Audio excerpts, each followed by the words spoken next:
we have managed to host over 1,000 of stays.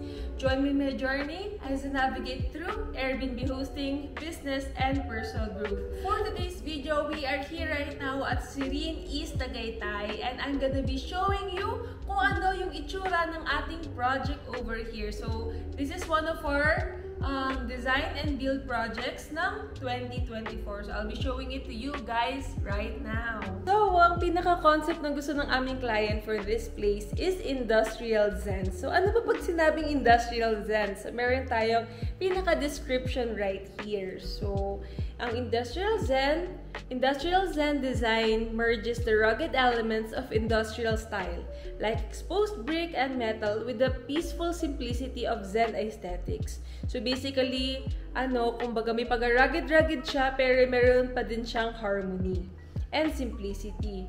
So it uses clean lines, natural materials, and neutral colors to create a cozy yet rough look. So yung pinaka-features niya includes open spaces filled with natural light, minimalist decor that blends industrial materials for practical use, soft color schemes enhanced by textures from materials like wood and brick, and then indoor plants to add natural and calming element. So this style is great for crafting a space that is both stylish and serene, balancing a raw and edgy feel yet cozy. Ayun, so yung pinaka keywords natin for that place is practical, minimalist, edgy, and cozy. So yun yung pinaka goal natin pagdating sa design sa place na ito. So kami naman, yung pinaka-intention namin sa space na to is maka-create kami ng space na very cozy, very warm, and then at the same time very calming na Zen hotel type place. Ayun, so yung place na to is just perfect for couples and small families. So, kumbaga yung pinakatao na ideal na magsistay dito is 2 to 4 packs. Ang pinaka-intention namin sa space na to is gusto namin siya maging go-to for families. Ayun. So, para siya magiging pinaka-second home. Ganon. And then, finally, ang pinaka-gusto namin sa spot na to is gusto namin na parang every spot pwedeng mag-chillax yung guest. Every spot pwede siyang mag-relax para makalimutan niya lahat ng mga isipin niya sa hustle and bustle of city life. Ayun. So, tingnan na natin tong place.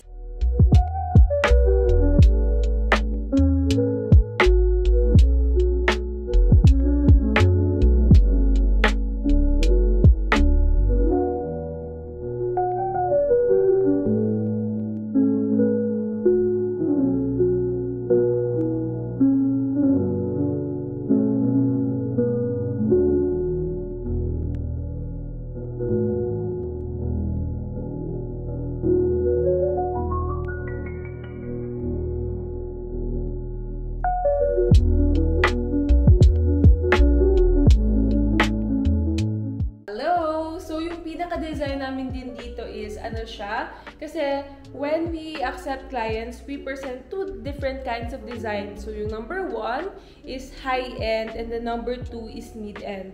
So ano ba yung pinaka-ibig sabihin ng high-end? So yung pag sinabing high-end, kumbaga lahat talaga ng mga requests, lahat ng pinaka-pag-optimize sa property is gagawin talaga natin siya. Meanwhile, pag sinabing mid-end naman is meron lang tayong pinaka-set budget for the place. Yun. Para aware din tayong lahat. And then, yung pinili po ni client for this place ay mid-end. So, mid-end po yung ipapakita ko sa inyong design. So, pagpasok natin dito sa industrial Zen place is meron tayo ditong pinaka-living area. This one is our living area. Ayan. So, meron tayo ditong artwork, ganyan. Meron din tayong cozy chair, and then meron din tayong end table dyan. So, that is super perfect kapag halimbawa, kayo ay mag-photoshoot, ganyan, or mag-picture-picture kayo with your family and friends. And then over here naman, para ma-achieve natin yung hotel-like vibe, meron tayong very minimalist and industrial na lalagyan ng mga damit. So, dito, pwede tayo magsabit ng mga damit natin. And then, meanwhile, meron din tayo dito mga hangers. So, kung pupunta kayo sa mga events, ganyan, pwede nating i-display yung ating mga damit over here. And then, over here naman is meron din tayong pinaka-storage. Ayan. So, Bukod sa pagiging storage niya, basically dyan natin nilalagay yung mga ating mga cleaning materials, ganyan, mga Airbnb supplies. Over here naman is pwede nyong ipatong, or yung mga guests, pwede na lang ipatong yung maleta nila over here. And then, bukod doon, kung ayaw naman nila ipatong yung mga maleta nila dyan, pwede din, dito na lang sila umupo. Ganyan. And then, over here naman is meron din tayong double curtain or double row curtain. I'm not sure how this is yung pinaka-accurate term for this one, pero basically meron tayo ditong soft blackout curtain if gusto ng mga guests na okay, ayaw ko muna makita yung sinag ng araw sa umaga, gusto ko pang matulog, ganyan. So pwedeng i-close nila to. Meanwhile, kung gusto nila ng semi-privacy, pwede nilang i-open to. Dahil meron din tayo sheer curtains over here that provides soft light. So kung tayo ay magpo-photoshoot over here, saktong-sakto din kasi ang ganda ng lighting.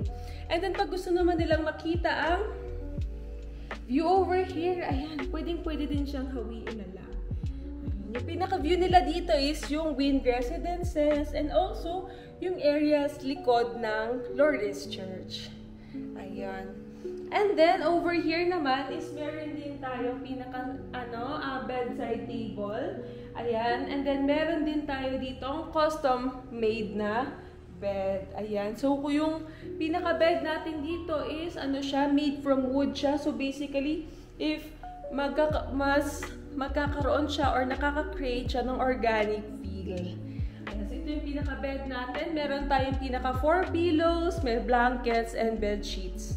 Meanwhile, over here naman is meron din tayong yung pinaka-smart TV. And then meron din tayo yung TV rack.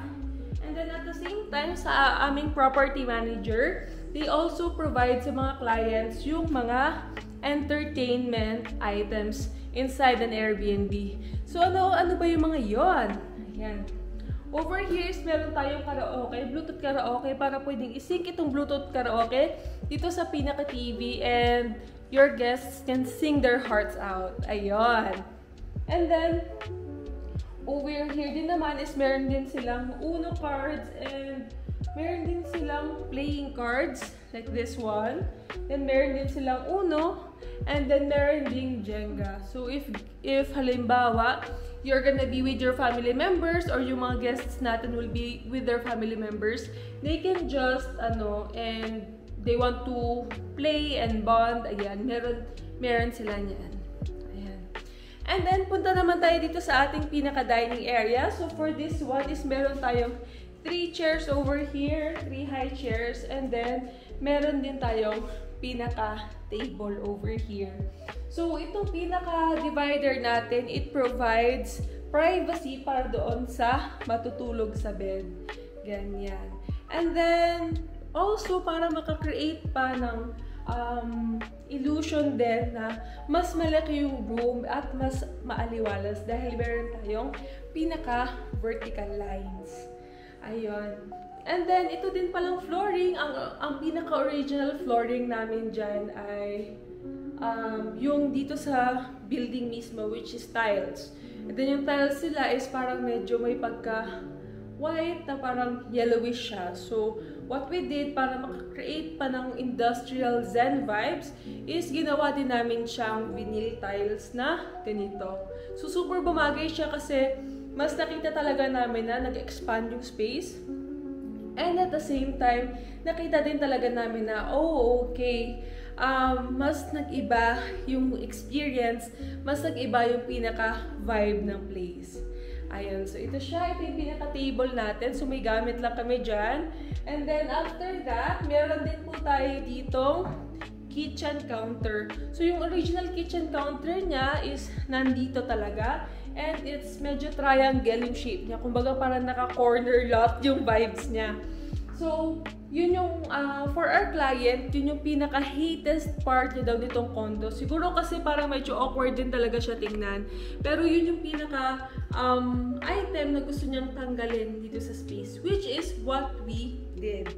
So, gumawa kami dito ng pinaka kitchen counter. Ayan. So, ang ginawa din natin is, since pinapatanggal ni client or parang ayaw talaga or least favorite talaga ng client namin, yung pinaka kitchen cabinet natin over here, ang ginawa namin ay giniba siya. And then, yung pinaka-counter natin which has yung sink, yung original sink when they bought this place, is yun din yung ginamit namin dito para mas practical. Ayan. So, yan yung itsura niya. And then, ito yung pinaka-cabinet natin over here. So, as you can see, yung pinaka-favorite feature ko of this cabinet is very clean and minimalist siya tingnan. And, ayan, as you can see, wala siya ng handles para talagang mas clean and mas sleek siya tingnan, kagaya ng ating pinaka-sinusundan na design concept, which is kailangan daw may clean lines. Ayan. So, ito yung pinaka-clean lines natin dito. And pati na din itong pinaka-partition. So, for this one, ayan. So, yun yung pinaka-itsura ng place. And then, over here is meron din tayong microwave oven and also ref. So, punta naman tayo dito sa may CR. Oh, by the way, over here din pala is meron din tayong shoe rack and also an artwork. So, pwedeng pagpasok ng mga guests natin, yung key ng place na to is pwede nilang ilagay dito para mas organized din and mas okay yung pinaka-experience nila. So, punta naman tayo sa pinaka-CR natin. So, over here is meron din tayong pinaka-arch na mirror. And then, meron din tayo dito nakalagay na lalagyan ng mga towels and bathroom supplies. Like, dito ilalagay yung mga tissue paper and all. And then, over here is meron din tayo, nandito yung pinaka-shower niya. And then, meron din tayo dito yung pinaka-shower curtain na very sleek tingnan.